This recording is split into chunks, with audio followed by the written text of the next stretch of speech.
Bom, pessoal, então, telinha inicial com os assuntos que serão discutidos aqui no vídeo de hoje, os temas do dia. 4 temas no total, 2 deles em vermelho, porque são os temas em destaque. Os temas em destaque são os assuntos que aparecem no título e na capinha do vídeo.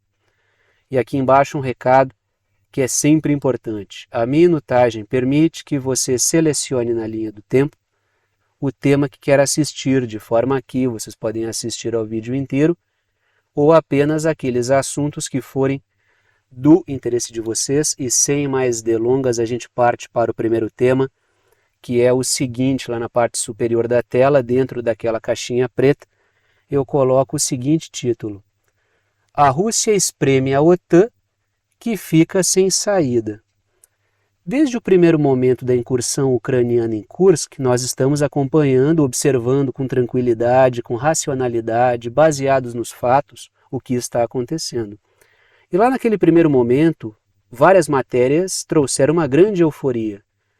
A Ucrânia invade a Rússia, os caças F-16 estão chegando. Aí houve um extenso trabalho nas redes, com muitos provocadores fazendo comentários completamente fora da realidade, comentários provocadores, assim como aqueles que faziam esses comentários. São bons em provocação e a gente sempre acompanhando a coisa de maneira racional. Nós vimos o primeiro momento de euforia da OTAN, a mídia corporativa transpareceu isso, muito embora outros setores mantiveram um cuidado maior porque são mais previdentes, mas vários setores da mídia fizeram uma grande comemoração, fizeram um trabalho de vender algo que não existia. E desde o primeiro momento, o interessante é que a gente pôde acompanhar tudo isso juntos. Quando a euforia chegou lá no ápice e a coisa, houve o pico de euforia e começou a cair, eu pontuei aqui, tanto é que tem um título que eu trouxe aí, da euforia à melancolia, alguma coisa assim. O momento que a gente vive agora, acompanhando a mídia corporativa, o momento que a OTAN vive agora, é o momento que está entre a melancolia e o fundo do poço total. Então percebam pelas matérias que eu vou trazer aqui para a discussão hoje. Como, por exemplo, essa aqui do The Wall Street Journal, mídia corporativa que é para fazer aquele carinho gostoso nos algoritmos e também para vermos aí, medirmos o pulso da OTAN através da mídia. A Ucrânia, o oprimido, assume um risco, ou seja, agora a Ucrânia é quem está próximo de perder. A levada geral desse artigo de opinião do The Wall Street Journal aí é que assim, o que a Ucrânia fez em Kursk, região russa, essa incursão ucraniana em Kursk, ela foi uma medida desesperada de quem está quase perdendo. Ora, percebam que muita coisa mudou na forma de abordar isso. De uma euforia enorme, de uma Ucrânia invadindo o Zelensky já às portas do Kremlin,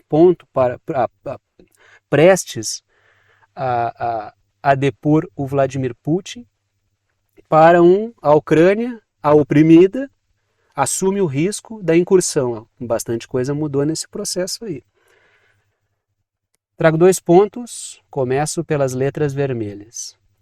O artigo aponta que o Zelensky e o Syrskyi, ou seja, o presidente ucraniano, Zelensky, acho que ele dispensa apresentações, e o Syrskyi, que é comandante do exército, figura que aparece na foto para vocês junto com o Zelensky, estão os dois ali bolando uma estratégia, tomaram a decisão por estarem perdendo a guerra. A observação desse artigo de opinião do The Wall Street Journal, mídia corporativa, é a de que foi uma decisão baseada no fato de que não existiam mais saídas. O que era possível fazer naquele momento, e houve um cálculo de risco segundo o artigo, assim como quem tomou a decisão, porque tem outra coisa implícita aí nessa forma de construir a ideia. Quem tomou a decisão arca com as consequências, porque o tempo inteiro esse artigo do The Wall Street Journal aí passa a seguinte ideia: eles não ouviram muito os seus aliados ocidentais e tomaram essa decisão baseados na ideia de que estão perdendo, então assumiram os riscos, ou seja, vão arcar com as consequências. O próprio fato do Zelensky já ter feito uma dança das cadeiras aí, ter jogado um monte de gente para fora, já significa o quê? Que houve um grande fracasso E essa reacomodação dos cargos aí, das funções, das pessoas que estão no entorno dele, já demonstra que ele tem que passar uma aura de mudança, porque o que foi feito até aqui não funcionou. Várias linhas, muitas linhas de abordagem dessa incursão aí em Kursk, trouxeram a ideia de que inclusive o próprio Syrskyi, o comandante militar ucraniano, ele fez isso porque ele já estava na corda bamba, ele tomou essa decisão da incursão porque ele não tinha nenhum fato positivo no seu comando aí à frente do exército para apresentar, de forma que tudo que ele podia fazer era ter um fato positivo, ainda que esse fato positivo custasse muita coisa nas linhas de defesa ucranianas, que é o que está se confirmando. Agora, a responsabilidade vai cair sobre esses dois que estão olhando o mapa ali, né? Segundo ponto, letras azuis. O texto diz que a operação tomou uma área insignificante da Rússia, não só em termos de tamanho, que é o que eu sempre apontei aqui também, como também em termos estratégicos. Não houve uma tomada de algo muito importante ali. Houve uma operação que buscou e gerou, de certa forma, um factoide positivo, em cima do qual houve um extenso trabalho. Eu me lembro, se vocês voltarem aí no tempo, vocês vão encontrar algo do tipo: os F-16 chegaram, será que eles tiveram alguma coisa a ver com o sucesso ucraniano em Kursk? Várias ponderações muito fora da realidade. Não só Kursk revelou problemas, a incursão, como também os F-16 já estão apresentando todas as suas limitações. Inclusive, um deles já não existe mais. A OTAN mandou 6 até agora para a Ucrânia e um deles já está fora de operação. Pelo menos até onde eu sei é um, né? Mas eu já vi alguns falando que tem um segundo aí também já teria ido para o espaço, né? Para o espaço quer dizer que não está mais em operação, não é que ele foi para o espaço. Está aí pintada em vermelho a região de Kursk, na Rússia. Só que a incursão não ocupou toda a região, ocupou uma parte menor da região. Pela própria matéria ali, o artigo do The Wall Street Journal, uma parte que qual é o termo que foi usado, eu até botei aqui? Insignificante, tá? Não quero ser injusto e colocar na pena do jornalista ali o que não está. Então, estou sendo justo, ele usou o termo insignificante. Mas o fato é, houve um auê. Então a gente acompanhou todo esse trajeto. Uma coisa legal de fazer vídeo todos os dias, de acompanhar aí diariamente o que está acontecendo, é a gente ver o início e a euforia até a melancolia. A gente acompanha toda essa jornada heróica da OTAN, do céu ao inferno aí, né? Em termos de ânimo. Mas o fato é que o negócio é manter a tranquilidade e ser justo, tratar os fatos reais, os fatos, né, com carinho. É aí que está a questão, né? Eu sempre mantenho a tranquilidade, tento me ater ao máximo aos fatos aqui, naquilo que me é possível. Trago versões, trago hipóteses, claro, porque isso é importante. Por isso mantenho a tranquilidade e a linha. Eu não fico naquela coisa de zigue-zagueando, que não embiruta o vento, né? Uma hora vira para cá, outra vira para lá. É preciso manter uma linha, né? Letras vermelhas. O texto destaca que a Ucrânia vê Biden, ainda no texto do The Wall Street Journal, o texto destaca que a Ucrânia vê o Biden acuado, isso segundo o articulista, a Ucrânia está vendo um Biden acuado pelos alertas da Rússia, ou seja, ele não vai além porque ele tem medo do que a Rússia possa fazer, e o Biden está coberto de razão nesse sentido. E olha que para eu concordar com o Biden é preciso algo bem de exceção, né? E a Europa está dividida, por isso que o apoio não é maior também. Esse diagnóstico é um diagnóstico realista, ou seja, os Estados Unidos temem ir além para não se envolver diretamente numa guerra com a Rússia, e isso é prudente da parte dos Estados Unidos, muito embora a imprudência de jogar os outros contra a Rússia ela gere um contrapeso aí nessa prudência de não entrar direto. E a Europa está dividida, o que também é uma verdade. Tanto é que, vamos fazer um teste, joguem a Ucrânia para dentro da OTAN para ver o que acontece. Se a Ucrânia entrar pela porta da OTAN e tornar-se um membro, vários países vão pular pela janela. Isso é um fato, é muito divisível essa ideia. Por quê? Porque a Ucrânia vive uma guerra. E ninguém quer encarar a Rússia diretamente, né? Diga de passagem, nem a Rússia quer uma guerra com a Europa. Nem a Rússia quer uma guerra com a Europa. Letras azuis. A incursão em Kursk não conseguiu fazer a Rússia desviar tropas do fronte. Houve um insucesso, foi uma operação fracassada. Quando eu falei lá no primeiro momento que isso aí era uma tentativa no meio de um cenário adverso de gerar um fato positivo, talvez uma operação desesperada, que eu chamei de voo de galinha, não é pela duração, é um fato que está dentro de um cenário no qual a Rússia vai bem. Aquilo que eu coloquei lá no início, esse cara está colocando aí algumas semanas depois, porque, ou seja, demorou um certo tempo para os articulistas da OTAN admitirem o problema, o que já estava colocado desde o início para quem acompanhava com paciência o que estava acontecendo e acompanhando com racionalidade, né? E realmente, isso vai começar, vai terminar e será um voo de galinha, como eu coloquei no primeiro momento, né? Vieram vários provocadores da OTAN, olha, a galinha continua voando. Eu achei engraçado, foi espirituoso, admito que eu achei engraçado o comentário. Mas, claro, foi o que eu coloquei até lá atrás. Para quem tem na cabeça uma escala temporal de um filme de Hollywood de 2 horas, algumas semanas de operação da Ucrânia são uma eternidade, é uma vitória. Agora, para quem observa a realidade de uma guerra, assim, as escalas temporais, quem observa com calma, sabe muito bem que isso é um voo de galinha, né? Isso é um voo de galinha. Então demorou, mas os caras estão... Continuamos aí então, né? Continuamos aí com a mídia. O portal político é um portal que tem uma visão favorável à OTAN, fica nos Estados Unidos e tem um setor do portal político que produz matérias para o público europeu. Então, está colocando aí o quê? Olhem o título da matéria. O Zelensky sofre grande reação negativa enquanto a remodelação desencadeia, porque ele está fazendo uma dança das cadeiras nos cargos ali, tema que eu discuti ontem com vocês, desencadeia acusações de tomada do poder, ou seja, Zelensky, o ditador. O portal político, vez ou outra, ele traz essa coisa do Zelensky como um presidente para tempos de guerra, mas não é um presidente para tempos de paz. De forma que, colocando a coisa desse modo, vão trabalhar para que o Zelensky prolongue a guerra para sempre, porque senão depois ele sai, né? E essa imagem que eu coloquei aí não é feita em inteligência artificial, isso aí faz parte de um programa humorístico que o Zelensky fazia, ele era um comediante, não sei se vocês sabem. Alguns de vocês comentam, o comediante, o pessoal não está zombando, embora estejam zombando quando colocam dessa forma nos comentários. Mas o Zelensky, ele é ator, né? Ele tinha um programa de comédia. Inclusive, esse programa de televisão conseguiu ampliar a popularidade e a visibilidade do Zelensky e habilitou ele a ser o outsider que subiu ao poder aí na presidência da Ucrânia e é o cara desse momento aí de...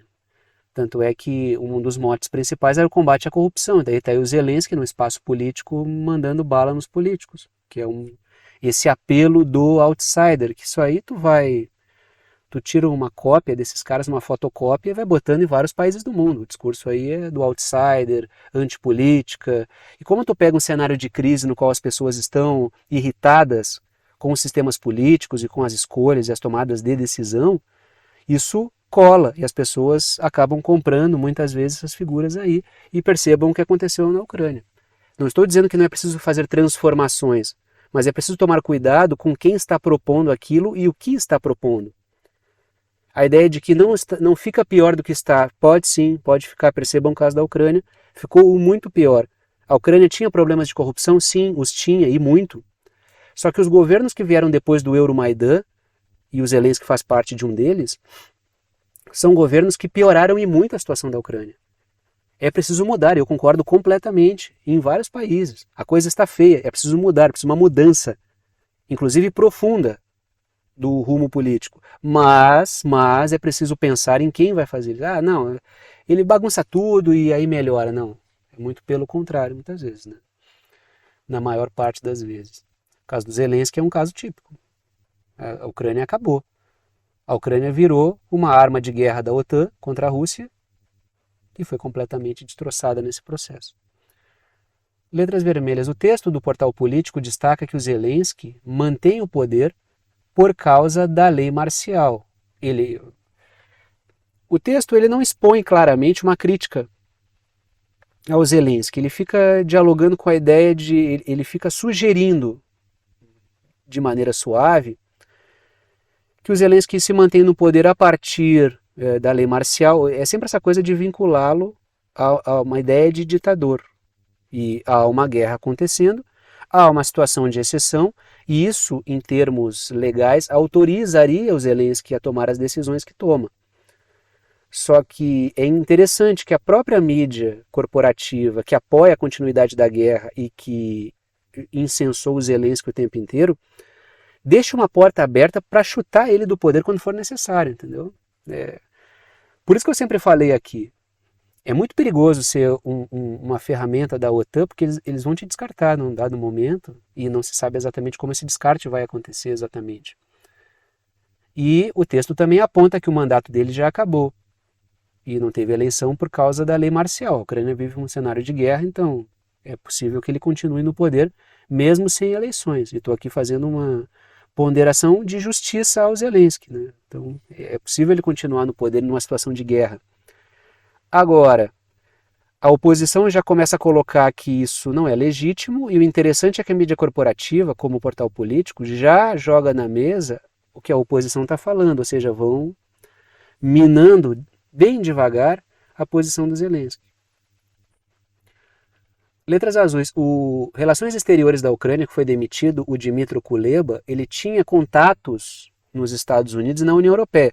Por isso, segundo algumas linhas aí que estão abordando essa limpeza política que o Zelensky fez, demitindo um monte de gente, dizem que ele era um risco porque ele tinha ali uma facilidade para acessar setores nos Estados Unidos e setores na União Europeia. Era um cara que conseguia conversar com bastante gente e poderia ser uma ameaça. Por quê? Porque ele conversa mais com eles do que com a gente. Aí o Zelensky começa a ver que alguém pode puxar o tapete dele, né? Tá aí o Dmytro Kuleba, que é o ex-ministro das Relações Exteriores. Letras vermelhas. O texto do portal político fala que o Kuleba foi questionado pelo governo por promover mais a si próprio do que a Ucrânia. O texto até aponta que dizem que ele estava mais preocupado em anunciar o próprio livro dele do que em conseguir apoio para a Ucrânia, né? Então percebam que é uma crise realmente que a Ucrânia vive. Aí o pessoal começa a se canibalizar. O Dmytro Kuleba, ele é uma das caras famosas da Ucrânia no meio desse cenário de guerra como um todo. É uma figura que aparece ali que nem o Zelensky, conversando com lideranças, fazendo ponderações sobre necessidade de apoio, só que a crise e o canibalismo crescem e aí... Letras azuis destacam também no texto que o Zelensky rota pessoas nos cargos e que existe isso não muda a sensação que as pessoas têm de corrupção, porque ele só fica alternando as pessoas, mas sempre alguém da confiança dele, não tem uma mudança drástica. Os discursos estão cada vez mais críticos, né, o Zelensky. Eles vão deixando porta aberta para chutar ele no final. Já que estamos falando aí desse cenário de Rússia, OTAN, guerra na Ucrânia e essas animosidades, e inclusive Estados Unidos também, né? Olhem isso aqui, né? O Putin, ele reivindica um apoio a Kamala Harris e ele faz gracejos ali sobre o riso contagiante da Kamala Harris, que ela tem um ar tranquilo e sorridente de quem sabe que tem grandes chances de vencer. Aí assim, agora a gente tem que... essa fala do Putin, ela significa o quê? Essa é a grande pergunta. Porque quando o Biden era o candidato, não sei se vocês lembram, eu discuti isso com vocês, ele fez uma fala pública dizendo o seguinte: o Biden é um político mais tarimbado, um político mais tradicional, eu acho que ele é um político melhor. O que significa ser melhor para o Putin? Ele é um adversário dos Estados Unidos. Então o governo russo, o Putin, quando ele fala, assim como Xi Jinping, quando ele fala, ele nunca vai falar nada se isso não estiver alinhado com a inteligência russa. Ele não vai sair falando bobagem à torta e à direita. Isso aí não acontece, né? Com governantes que têm uma máquina ao seu lado e tem uma inteligência trabalhando junto. Ele não vai ficar falando como quem está falando no boteco, entendeu? Ele não vai fazer isso. Todas as falas são pensadas. Por quê? Porque o presidente, o líder de um país, ele é uma caixa de ressonância. Se ele fala bobagem, entendeu? Então tudo tem que ser colocado milimetricamente. Quando o Putin diz o Biden é um presidente melhor, ele pode afundar o Biden, porque é o seu adversário dizendo que ele é melhor. Assim como pro lance da Kamala. Aí fica essa dúvida. Letras vermelhas. O apoio público do Putin visa sabotar a Kamala Harris ou ele realmente, o Putin, prefere os degradados democratas no poder? Porque assim, a forma como o pessoal do Biden e da Kamala estão conduzindo os Estados Unidos está levando a um sucesso da Rússia. Então não seria absurdo ele realmente dizer, ela é mais preparada, né? Mais estável. Ou ele pode querer uma troca.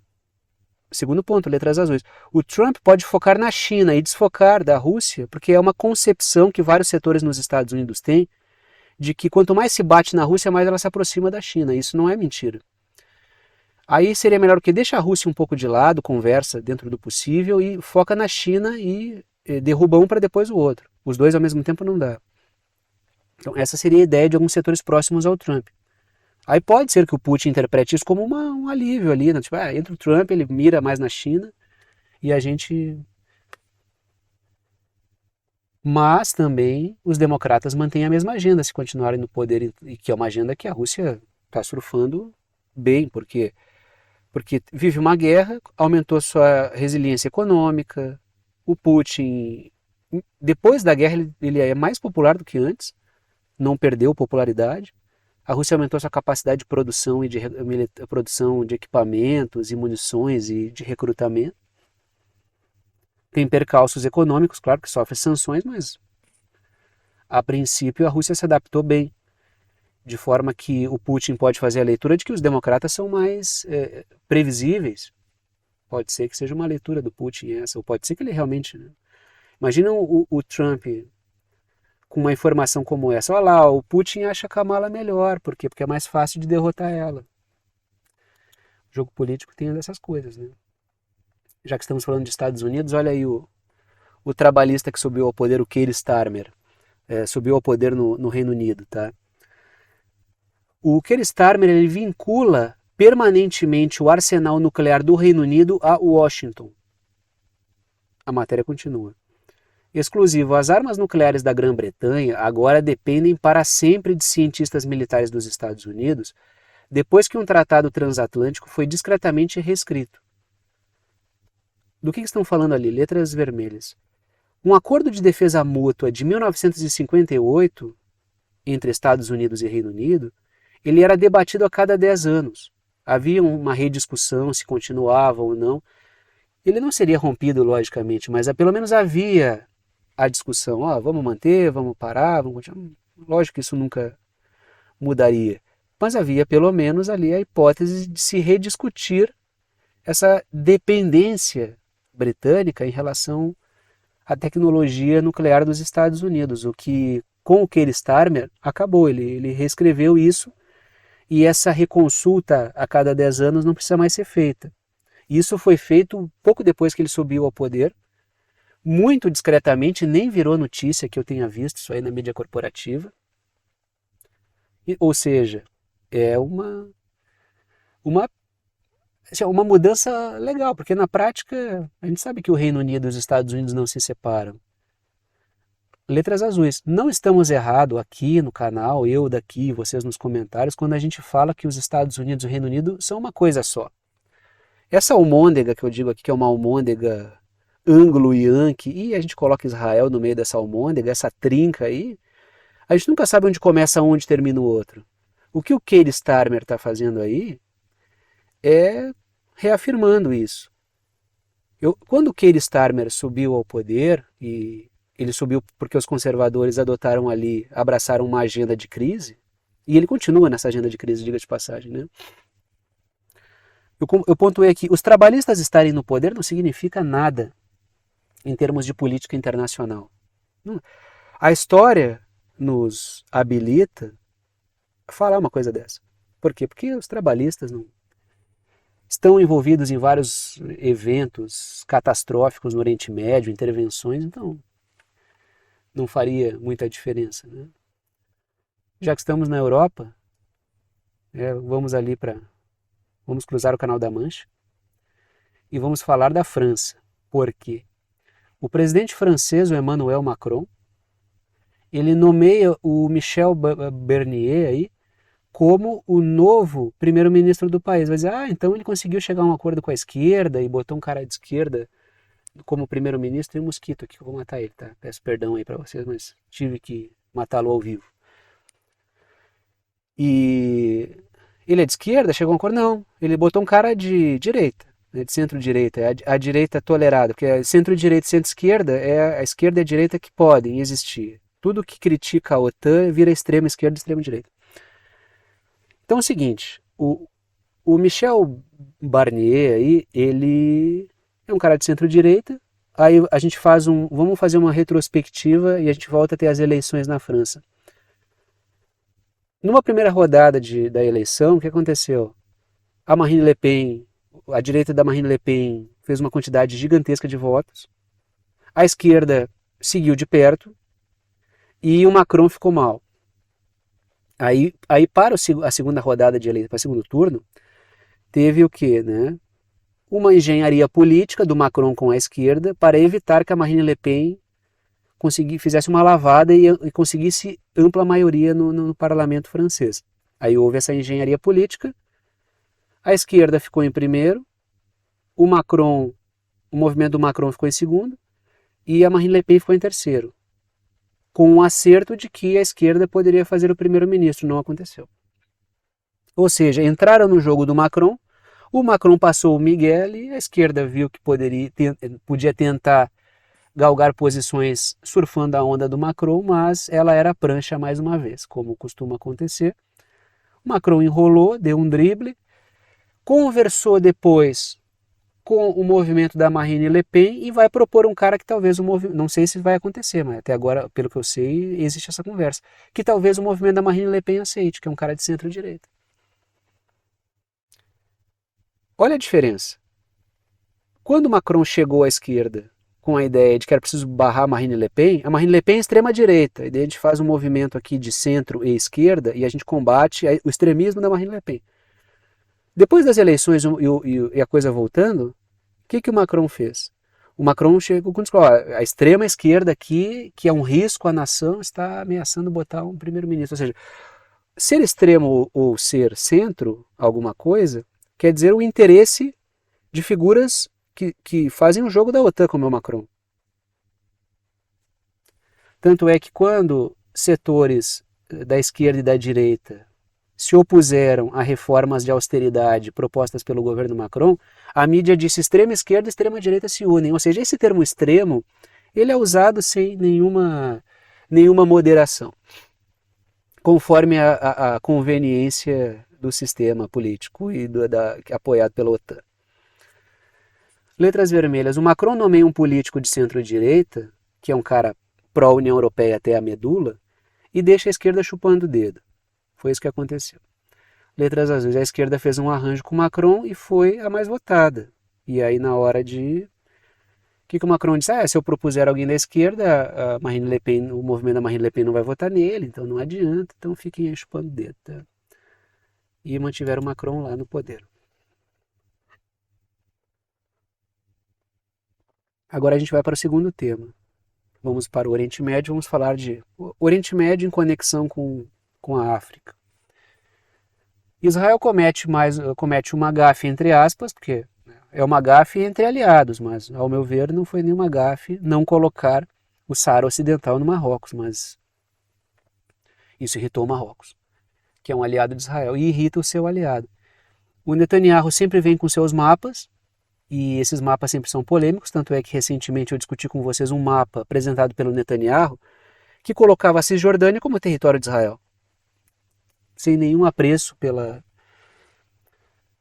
opinião internacional e pelo direito dos palestinos, né?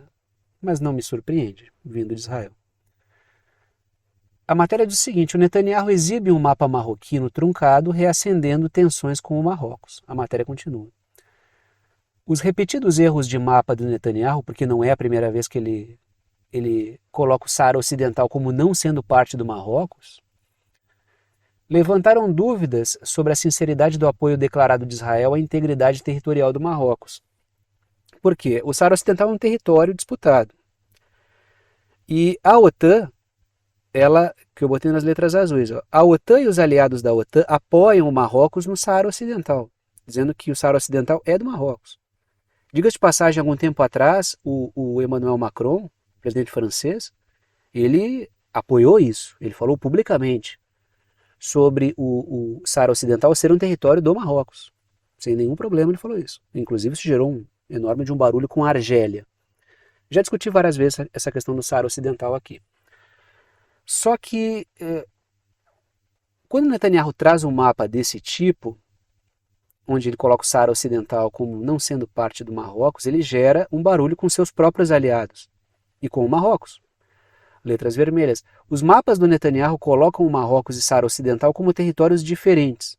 E repito, Saara Ocidental é um território em disputa. A Argélia, por exemplo, ela não apoia que esse território seja do Marrocos. Ela apoia a causa da Frente Polisário, que é um grupo local, que busca a independência do Saara Ocidental. Então, ela bate de frente com essa ideia de Israel e da OTAN e do Marrocos. E se bate de frente com algo que a OTAN apoia, eu acho que é muito válido apoiar esse lado também. Né? Aí é muito fácil de fazer uma leitura sobre o canal aqui. Se a OTAN vai para lá, eu vou para cá. Então, é um canal que tem como alicerce críticas à agenda da OTAN, crítica à agenda anglo-yankee, que eu sempre comento aqui. Crítica ao poder transnacional desses setores financeiros. Alguns chamam críticas ao globalismo, críticas ao imperialismo. É por aí. Então, é justamente isso. Muito embora eu não ache que imperialismo e globalismo sejam a mesma coisa. Então, mas podemos dialogar sempre. Agora, apoiou a OTAN, mas a gente não tem nada em comum. Tá? Apoiou os setores financeiros transnacionais britânicos e estadunidenses, a gente não tem nada em comum. Apoiou essa pauta sionista, expansionista, a gente não tem nada em comum. Eu acho que é preciso marcar aí uma posição. Né? Não existe neutralidade e imparcialidade. O que me deixa irritado com a mídia não é ela apoiar a OTAN, é do direito de que o cara apoiar o lado que quiser. Eu acho que não deveria. Agora, o que eu acho, o que ferra é isento, é neutro, é imparcial. Pô, o cara liga a mídia só por posição favorável à OTAN, cara. Tanto é que o cara que acompanha a mídia corporativa e cai aqui é uma opinião contrária, totalmente contrária. Totalmente contrária. É o inverso. O que eu acho interessante é que tem gente que critica a mídia corporativa o tempo inteiro, porque não sei o que, esse canal é lixo. Aí vem aqui, não sei o que. Bom, isso aqui é o inverso da mídia corporativa. Se tu não gostou daqui é porque tu tem muito mais a ver com a mídia corporativa do que tu imagina. Aqui pode ver, a mídia corporativa fala uma coisa, eu falo o inverso. É muito fácil de fazer uma leitura sobre o canal. E não porque eu espero eles falar para contrariar, mas porque eles seguem bases opostas às minhas. Letras vermelhas. Tá aí o Saara Ocidental pintado de amarelo, Marrocos pintado de verde e Argélia pintada de laranja. Então, esse meu mapa aqui ofenderia enormemente o Marrocos. Letras vermelhas. O Marrocos faz parte dos acordos de Abraão, ou seja, é um parceiro de Israel. Isso gera protestos no Marrocos, logicamente, por causa do que Israel significa, né, para a comunidade islâmica. Letras azuis, ou seja, o Netanyahu fazer isso no mapa é um problema para o Marrocos. Né? Letras azuis. O Marrocos atrita. Tem um outro mosquito aqui, cara. É um mosquito da OTAN esse aqui. Eu até bati aqui em cima do mouse aqui. Deixa eu tirar. Mas tem é um mosquito espião da OTAN. Só pode. É o segundo aqui que para bem em cima do cursor aqui, cara. Letras azuis. O Marrocos atrita com a Frente Polisário, que é esse grupo que busca a independência do Saara Ocidental, sobre o controle do Saara, e a Argélia apoia a Frente Polisário. Quem quiser fazer uma pesquisa sobre isso é um assunto bem interessante, diga-se de passagem. Já que estamos falando de Israel, o chefe da divisão da inteligência da polícia de Israel planeja renunciar. E a matéria continua. Acho que já renunciou até nessa matéria anterior. A renúncia é a mais recente entre altos funcionários militares e de segurança em Israel. Ou seja, existe desde o início do ano, um monte de gente já se demitiu. Por quê? Porque esse cara que está aí na foto, que é o Ben-Gvir, que é uma figura do extremismo sionista, ele tem projetos de fazer dos setores de segurança e defesa de Israel um braço armado, como eu coloco nas letras azuis. O Ben-Gvir quer que as forças de segurança sejam leais ao seu projeto, que é um projeto de expansão dos colonatos criminosos e ilegais, ou seja, quer que mais ou menos as forças de segurança de Israel, não é mais ou menos, o que é isso? Que as forças de segurança de Israel sejam uma espécie de milícia armada dos colonos criminosos invasores de terras palestinas. É isso que ele quer. Alguns de vocês vão dizer, tá, mas é só o Ben-Gvir que quer isso, o seu movimento? Não. A expansão de Israel sobre territórios palestinos, ela não se dá apenas com esse extremismo sionista, ela se dá com setores até ditos liberais sionistas. Só que esse movimento do Ben-Gvir, ele é muito mais rápido e brutal. E eu não estou isentando os outros setores. Estou falando que são velocidades diferentes com propostas diferentes para fazer a mesma coisa.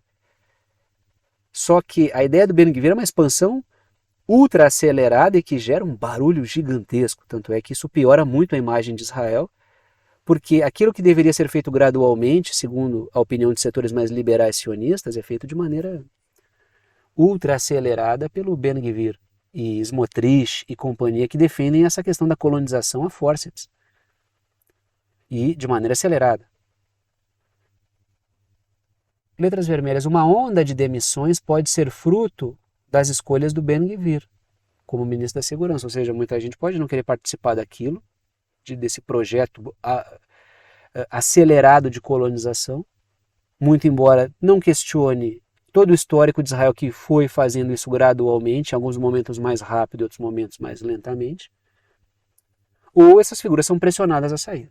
O fato é que o ministro da Segurança ele está promovendo transformações aí no setor que estão levando ao aparelho de Estado de Israel milícias armadas criminosas que invadem propriedades de palestinos, queimam casas, queimam lavouras, destroem automóveis de palestinos, fazem todo tipo de barbarismo. Já que estamos no assunto, continuamos, porque Israel enfrentará uma terceira intifada na Cisjordânia, porque a ação de Israel na Cisjordânia ela tem um caráter contínuo. Antes do 7 de outubro, aquele episódio envolvendo o Hamas ali e o início do massacre na faixa de Gaza, antes disso eu só falava da Cisjordânia aqui, porque é um processo contínuo. Só que Israel está intensificando esse processo e isso está tendo uma resposta armada palestina. Por isso a pergunta, será uma terceira intifada? E para quem não conhece esse termo e esse assunto, eu indico fortemente que pesquisem sobre intifadas, porque vai ter acesso a uma discussão bem interessante. O fato é, Israel está promovendo uma expansão acelerada e a resistência armada está respondendo a isso.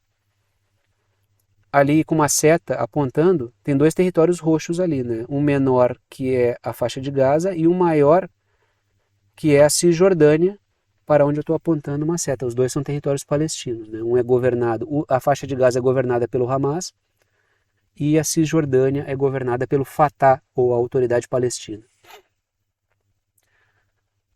Letras vermelhas. A resistência armada palestina está tentando deter o avanço de Israel na Cisjordânia.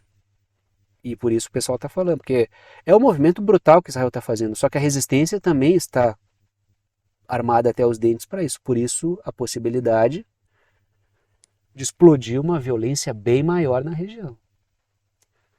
Letras azuis. Após a perda de controle do Fatah, que é o grupo que governa a Cisjordânia, por causa da forma como tem conduzido o seu fazer político na Cisjordânia, os colonos que vivem na Cisjordânia, colonos israelenses, estão temerosos. Por quê? Porque existe uma explosão, uma resposta armada dessa resistência armada palestina, que logicamente vai gerar um conflito regional, e isso não é do interesse de grupos ali que vinham fazendo uma colonização gradual. Ou seja, o pessoal passou da conta, e isso vai gerar uma resposta, até porque esses grupos armados, essa resistência armada palestina, ela vem se organizando de maneira mais acelerada por tudo que está acontecendo na faixa de Gaza também. Quem é que não sabia que isso também aconteceria na mesma escala da faixa de Gaza e na Cisjordânia? O que Israel está fazendo agora é, a gente destruiu toda a faixa de Gaza e agora é hora de destruir toda a Cisjordânia. Só que não derrotaram o Hamas na faixa de Gaza e tampouco vão derrotar essa resistência armada palestina na Cisjordânia. E no meio disso tudo, o Fatah perdeu totalmente o controle, a credibilidade, e para mim já é praticamente, é quase, caminha a passos largos para ser um ex-movimento político. Perdeu a credibilidade que já não tinha, e eu discuti com vocês aqui no canal há algum tempo atrás, pesquisas de opinião feitas à sociedade palestina, que apontavam que o Fatah ele não tinha apelo praticamente nenhum, que o Hamas tinha um apoio muito maior do que o Fatah, que opta pela via do diálogo. E adiantou alguma coisa? Nós vamos pela via do diálogo, não vamos optar pela via armada. No final das contas, viraram quase um guardinha de esquina de Israel na Cisjordânia.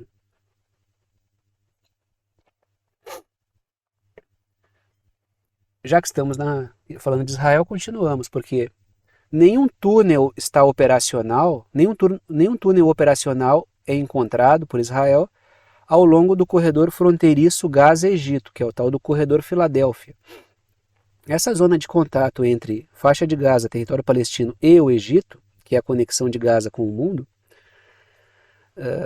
ali tem os túneis que passam por baixo da faixa de Gaza, tem uma rede de túneis na faixa de Gaza que o Hamas está usando, e alguns túneis passam para o Egito. O que acontece é que Israel disse que tinha arma entrando por ali. Aí analistas israelenses fizeram um trabalho ali e descobriram que não tem nada entrando por ali. A matéria continua. O Netanyahu afirma que armas foram contrabandeadas para Gaza através do corredor Filadélfia, na fronteira com o Egito, usando esses túneis. Ou seja, o Netanyahu afirmou algo que no final das contas não era verdadeiro. Ora, que novidade, né? Letras vermelhas. O Netanyahu tem polemizado em torno do corredor Filadélfia para evitar um acordo de cessar-fogo. O Netanyahu não quer que a guerra acabe. Se a guerra acabar hoje, o pessoal vai passar a limpo o que aconteceu e é provável que o Netanyahu caia do poder, porque ele vai perder apoio dos grupos que querem a continuidade do massacre, perde maioria, cai do poder e provavelmente vai até preso. É aí que está. Não só pelo que aconteceu depois, como pelo que aconteceu antes. Ele já tinha problemas anteriores. Letras azuis. O Netanyahu sabe que uma trégua agora pode levar à sua queda. Então ele vai ficar inventando todo tipo de narrativa possível, vai criar todo tipo de narrativa para evitar uma trégua, como ele tem feito. Ele tem impedido qualquer trégua, qualquer cessar-fogo. Né? Agora a gente vai para o continente africano. Né? Quando a gente fala de algumas coisas que acontecem ali, né, alguns movimentos políticos, a gente vê algo assim que tem futuro, né? Dá uma acalentada no coração alguns movimentos que acontecem ali. Eu sempre comento com vocês isso, e vários de vocês concordam comigo. Quando a gente vê um grupo militar que faz um levante, derruba um governo civil fantoche e atua nacionalizando recursos, riquezas do país, para que mais riquezas fiquem e possam ser usufruídas pela população, para mim, não sei se para vocês, acho que para vocês também, para vários que acompanham, isso é a própria soberania em estado puro, para mim. O que é isso? O que é isso se não soberania? Quando existe capacidade de defender as riquezas que estão no território para uso da população. Isso para mim é a coisa mais fundamental que pode existir no governo. Se ele não faz isso, ele não serve de nada. Ele não serve de nada. Quando a gente vê figuras como o Ibrahim Traoré, que é o líder de Burkina Faso, e a gente vê esse movimento de nacionalização das minas de ouro, isso é algo positivo. Isso para mim é importante. É importante. São países do sul global buscando soberania, aproveitando o atual cenário multipolar para colocarem na mesa os seus interesses. Nações poderosas atritam, interesses de cúpula atritam, e isso abre espaço para que todos os países possam botar na mesa os seus interesses. Então é fundamental isso aqui que está acontecendo. É fundamental. Isso aqui deveria ter mais visibilidade. Essa discussão deveria ser feita com mais frequência. Mas infelizmente isso passa muito ao largo das discussões. Né? Trago aí a seguinte matéria. O Burkina Faso nacionaliza 2 minas de ouro, encerrando uma disputa legal entre empresas rivais, empresas transnacionais. Ou seja, é um movimento de trazer os recursos e as riquezas para o interesse do país e tirar de cena agentes transnacionais que surrupiam a riqueza e o crescimento do país. O que pode ter de ruim nisso aqui? Os contratos oferecidos pelos países membros da OTAN, muitos desses países com histórico colonial, são desvantajosos. Boa parte desses governos que estão chegando ao poder em vários países africanos estão dizendo que temos que rever os contratos. Os contratos não são bons. Isso vale para Burkina Faso, onde teve um levante militar, vale. Isso vale para o Senegal, onde aconteceu um movimento civil, protestos, depois de figuras políticas serem presas, a oposição foi presa, não podia concorrer, aí teve protesto, forçaram o regime a soltar os caras ganharam a eleição. Então, buscando o quê? Soberania, rever os contratos, isso é importante. Seja civil, seja militar, buscou a soberania, é o que importa. Fazer com que o povo possa usufruir de riquezas que estão no território, é isso que importa. Isso faz falta, isso faz muita falta. Vários de vocês comentam, eu coloco nos comentários que sempre que tem esses exemplos, poxa, que falta faz isso aqui? Civil ou militar?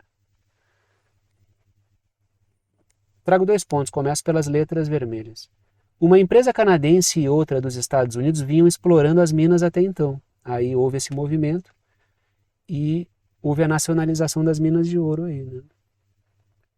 Letras azuis. O governo quer que a riqueza explorada fique mais no país e possa virar desenvolvimento. Não adianta nada ter riqueza no território se toda ela vai embora. Não adianta nada. A gente pega o caso da Nigéria, que eu vou discutir daqui a pouco com vocês. Tem enormes reservas de petróleo, exporta muito petróleo, mas não consegue refinar e paga caro no seu próprio petróleo dentro do país. Isso é não ter soberania, que é uma coisa fundamental. Essa palavra ela é quase um crime, né, a ser proferida. Assim. A mídia corporativa odeia essa palavra.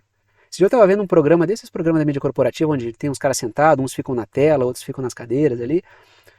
Aí um cara tentou tocar no tema da necessidade do Brasil ter um sistema de comunicação próprio para a Amazônia, Centro-Oeste, para independer da Starlink, mas o cara foi fuzilado na hora. E olha que esse cara nem ia de falar de soberania. Eu acho que na cabeça dele ele esqueceu onde é que ele estava. Achou que estava na mesa de bar conversando com os amigos, ou estava em casa e foi falar, mas cortaram o cara, não deixaram ele falar nunca mais. E olha que ele nem fala muito essas coisas. Mas só aquele lapso que ele teve ali de tentar falar sobre soberania, essa é uma palavra proibida pela mídia corporativa. O pessoal praticamente rotula como criminoso quem usa o termo soberania. É ditador, é autocrata. Isso aí já era, esse é um assunto mofado. Também. De quem que a mídia corporativa é a voz, né? Letras vermelhas. Um levante militar no país, em Burkina Faso, derrubou um governo civil fantoche, que tinha dificuldade para conter a violência. Por isso é importante que esses governos consigam conter a violência de grupos rebeldes, porque senão perdem a credibilidade e aí podem ser alvo de um movimento semelhante de deposição. Até porque a OTAN não dorme no ponto e ela financia grupos de terroristas e grupos rebeldes. Né? A própria Ucrânia está metida aí no meio dessas coisas aí, treinando e armando grupos rebeldes para fazer bagunça nesses países. Combatendo a Rússia. A Ucrânia vira um braço da OTAN, né? Já é um braço da OTAN e ela atua também no continente africano. Letras azuis. China e Rússia têm avançado em suas relações com o Burkina Faso e vários outros países, como Mali, Níger, mesmo Senegal, que teve um movimento civil, também está fazendo movimentos bem interessantes. Né? Olha, falamos da Nigéria antes. China e Nigéria construindo conjuntamente uma comunidade de alto nível com um futuro compartilhado. Isso aí dá até urticária nos Estados Unidos e no Reino Unido. Por quê? Porque a Nigéria é um ponto de confiança desses setores da OTAN. Tem até no poder o Bola Tinubu, que é um cara, o Bola Tinubu é o presidente da Nigéria, que é um cara oriundo desse mundo transnacional das petroleiras aí. Letras vermelhas. A China propõe conglomerados industriais conjuntos com a Nigéria. Isso é transferência de tecnologia. É disso que o sul global precisa, de tecnologia, de industrialização. precisa avançar em indústria, tecnologia, ciência, porque isso, primeiro que cria produtos de exportação mais caros, isso enriquece. Depois que isso muda toda a dinâmica do país. Mais tecnologia, mais indústria requer mais pessoal preparado, mais engenheiros em formação, um casamento com a universidade. Isso gera empregos com melhores salários, isso muda toda a dinâmica do país. Por isso é tão combatido que a industrialização, a tecnologia, a soberania do país. Letras azuis. Entre 4 e 6 de setembro, a China está promovendo um evento com países africanos. E aí, aqueles contratos desvantajosos que a OTAN oferece, todos eles são revistos porque a China oferece condições muito melhores. Continuamos na Nigéria, até o Bola Tinubu. A Nigéria busca assistência russa na exploração de petróleo e gás. Letras vermelhas. A Nigéria tem grandes reservas de petróleo, mas precisa avançar no refino. A Rússia pode participar justamente aí. Por quê? Porque ela precisa de combustíveis, ela precisa produzir combustíveis. Por exemplo, letras azuis. A Nigéria vive um cenário de protestos por causa da alta dos preços de tudo e também dos combustíveis. Então, não parece absurdo isso? Que um país que exporta petróleo pague caro no combustível? O que falta ali? Para de vocês estão pensando, mas não é só lá na Nigéria, né? Continuamos, né?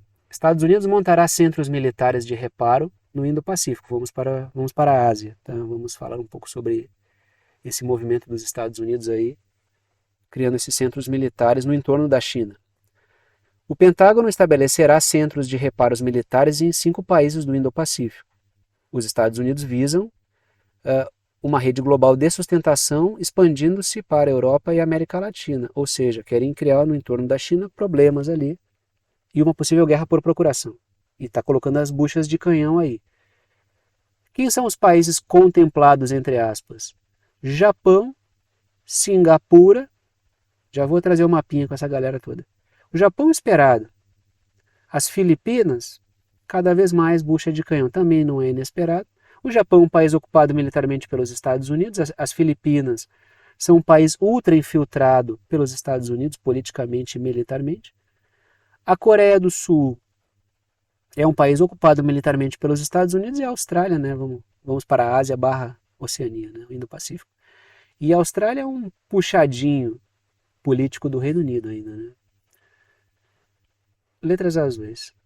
Os Estados Unidos estão desenvolvendo uma logística para um possível futuro confronto com a China. E estão instalando isso nesses países aí. Está todo mundo aí pintado de amarelo. A Austrália, as Filipinas, Singapura, Japão e Coreia do Sul. E a China está pintada de laranja ali.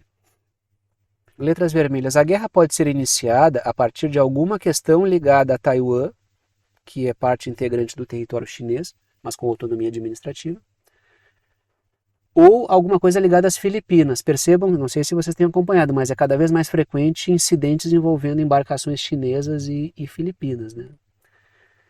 Só que tem uma questão, uma guerra nessa região geraria um apagão tecnológico, porque é uma região produtora de tecnologia. Uma guerra aí seria quarta revolução industrial, sobe no telhado.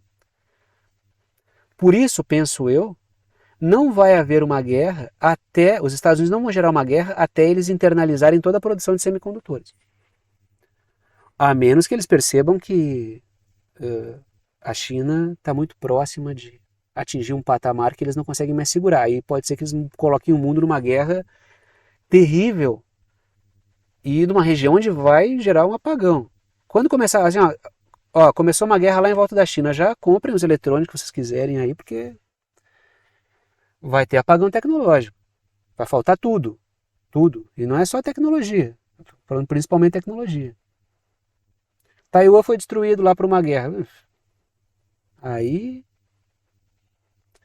quarta revolução industrial, né? Só no outro planeta Terra, em uma outra dimensão possível. Aí, momento final do vídeo, momento de passar o chapéu, pedir o apoio financeiro para aqueles que gostam, querem e podem apoiar o canal. Para aqueles que veem que o canal é importante para a formação da sua compreensão sobre temas internacionais e geopolíticos, sempre comento com vocês que apenas os anúncios e propagandas que aparecem durante o vídeo não garantem a existência do canal. O que mantém efetivamente a existência do canal com esse nível de dedicação é o apoio financeiro dado por alguns de vocês, apoio pelo qual eu sou imensamente grato pela confiança no trabalho. Estão aí as 3 formas de apoio, não estão em ordem de importância, todas as 3 são bem-vindas. Coloco 3 para que vocês optem por uma delas, aquela que for mais prática para vocês. Seja lá que maneira vocês sempre me dá uma bugadinha no final, né?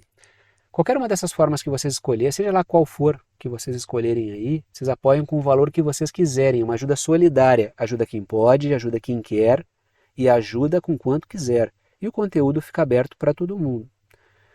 Primeira forma de apoio por boleto bancário ou cartão de crédito pela plataforma Apoia-se, está aí o endereço, o link, o site do Apoia-se, que é uma plataforma de apoio virtual. Segunda forma de apoio é pelo Pix, está aí a chave Pix, que é uma chave de e-mail. Tem gente que usa o número do celular, o número do CPF, o número do CNPJ como chave Pix, eu uso um e-mail. Se vocês digitarem, escreverem lá na chave Pix, pixverdadeconcreta@gmail.com, vai aparecer o meu nome, que é Thiago, e vocês podem fazer a doação com o valor que vocês quiserem. Terceira forma de apoio é pelo botão Seja Membro, o botão fica embaixo do vídeo, ajuda direto aqui pelo YouTube, tem várias faixas de valor, vocês apoiam aí, vocês escolhem aquela que vocês quiserem, né, que estiver dentro daquilo que vocês quiserem apoiar. E repito, as 3 formas são bem-vindas, repito também, agradeço aos que apoiam pela confiança no trabalho. Vou parando por aqui e tchau para vocês.